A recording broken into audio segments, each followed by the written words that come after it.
online lending apps. Ola must stop. Petition to stop loan shark by Perfecto Bordallo.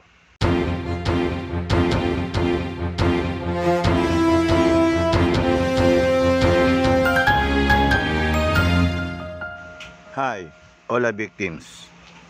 I'm Claire, not my real name. This is just my dummy account. I'm one of the Ola victims. Before it's almost a year na din. Before everything else, I just want you to relax your mind where it comes sa mga Ola lending apps na nangutangan nyo. Read some of my advice to you all. Someone still text, call, message sa Gmail or Yahoo Mails, or nagte-text pa din sa reference contacts.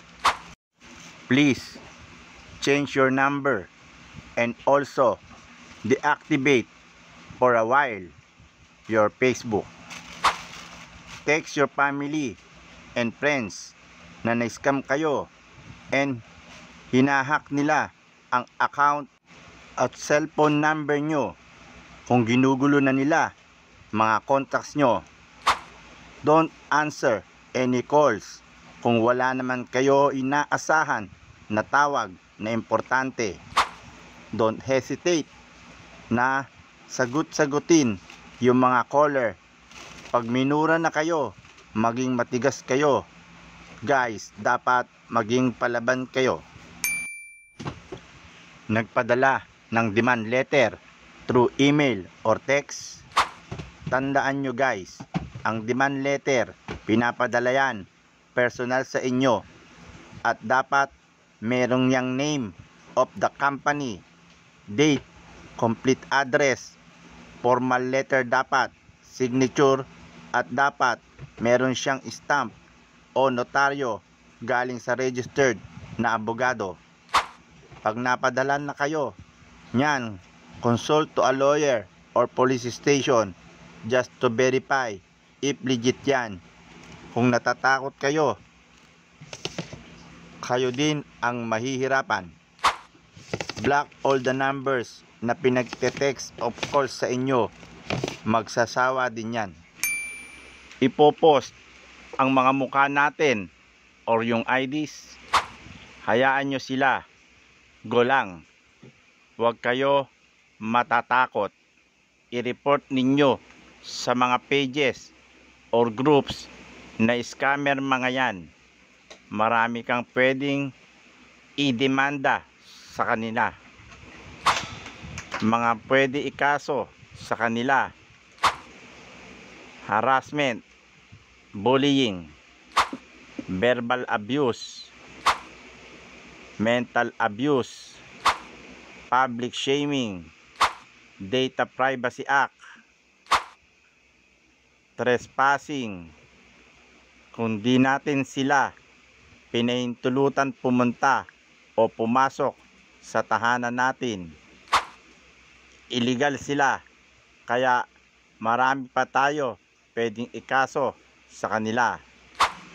Ayon sa Korte Suprema, kahit pa malayang mga partido na magkasundo ukol sa pagpapataw ng interes, maaari pa ring ipawalang bisa o pababain ng korte ang interes kung mapatunayang unconscionable ito o sobra na at hindi na patas. Email or contact them para matugunan ang harassment na iyong nararanasan. Maaari kang sumangguni sa NPC at mag-file ng complaint sa numerong 8234-2228. Gamitin ang local 114 o ipadala ang iyong salaysay sa complaints@privacy.gov.ph. Pangalawa, kung may pag-threaten naman na ipapahiya ka o anumang mga pagbabanta ay itinuturing itong krimen ng threats na pinarurusahan sa ilalim ng Revised Penal Code.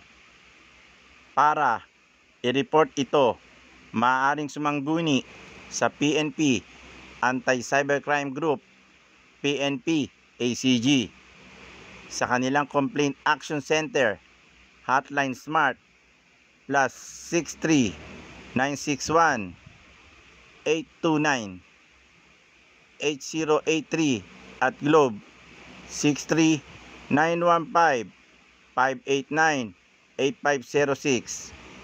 Ang mga number naman ng regional offices ng PNP ACG sa inyong lokasyon ay makikita sa sumusunod na link.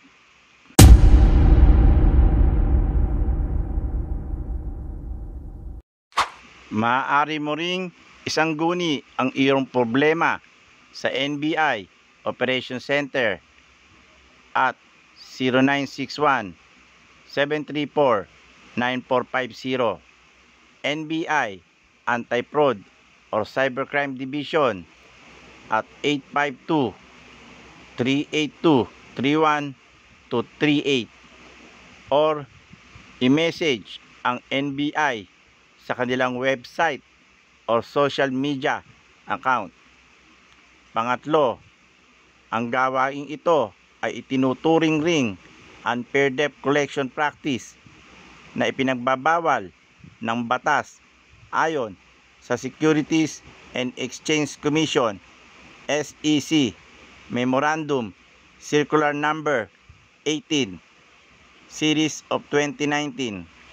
Maaaring patawan ang kumpanya ng multa mula 25,000 pesos up to 1 million o isuspend o i-revoke ang kanilang permisong gumawa ng lending activities.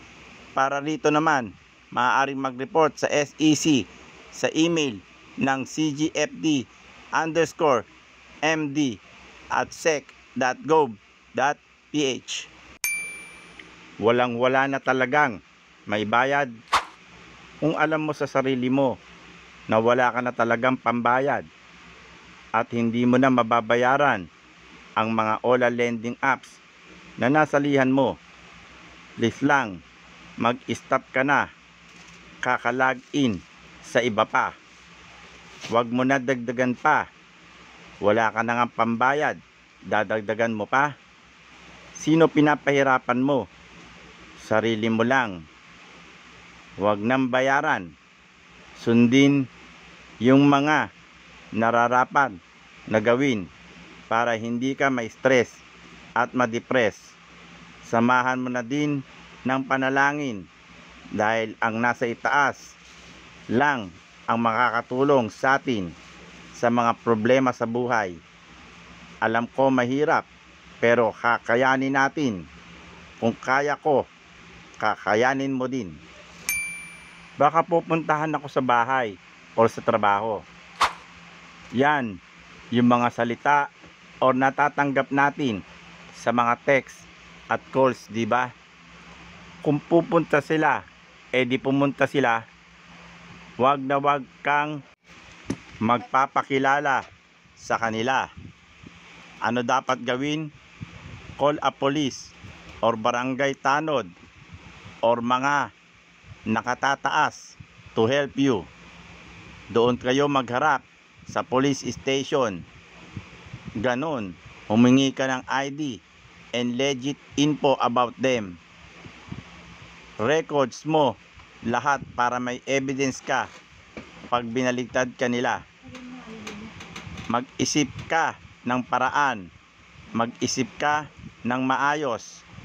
Paano ka namin tutulungan kung mismong sarili mo di mo magawang tulungan? May death threats?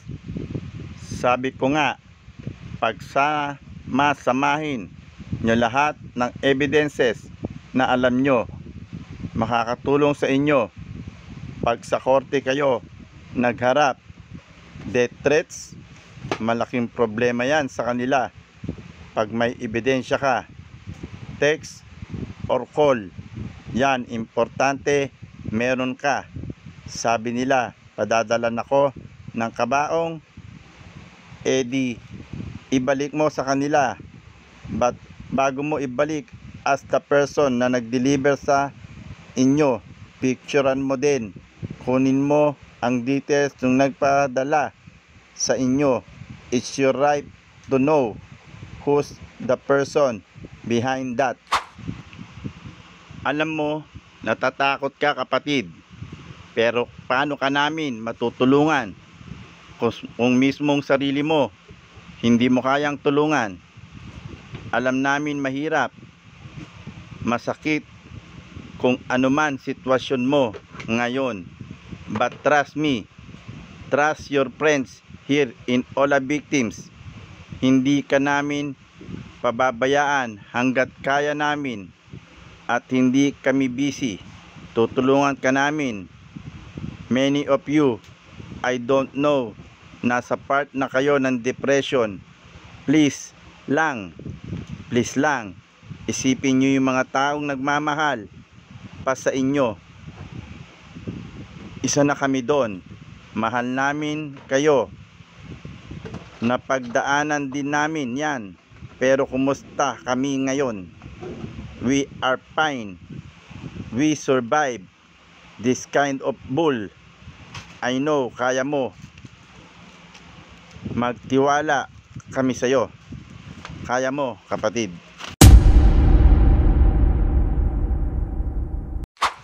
Napanood ko na po. Sana po tulad ng sabi sa news, lahat po tayo victims ng OLA. Hindi man sa harassment, pero sa interest na binibigay nila na napaka-unlawful, na kahit naka-registered sa SEC, pero grabe magbigay. Sana sama-sama po tayo mag-complain lahat sa SEC at Anti-Cybercrime Group, kasi mas marami po tayo, mas madali po nila tayo mabigyang pansin.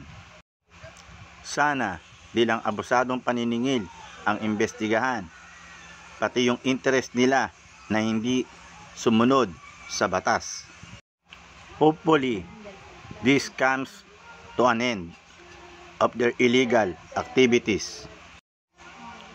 Para wala na nga maingganyo mangutang sa mga OLA na yan, dapat unahin nilang tanggalin sa apps, sa Facebook at YouTube. Nagkalat sila. Social media yan, dapat unahin ng mga nasa gobyerno natin. Wag na wag kayo makipag-PM kahit kanino, dahil baka burab-buragang na yang kausap nyo. Tandaan, walang makakabura ng record nyo. Huwag kayo maniniwala sa mga nagsasabi na tutulungan kayo. Walang override, walang modify, walang makakaalis ng record mo sa OLA. Di ko kayo papansinin, biktima kayo ng buraburagang dahil paulit-ulit na lang. Wag na wag kayo makipag-PM kahit kanino. Nagkalat OLA agents, lalo na sa nag-o-offer na tutulungan kayo or may kilala na makakatulong sa inyo, at kung magbabayad man kayo sa app mismo, wag sa kung sino lang na nakausap nyo sa FB pages ng OLA. Sa app lang kayo magbayad. Walang modify, walang override, walang makakabura ng details nyo sa OLA.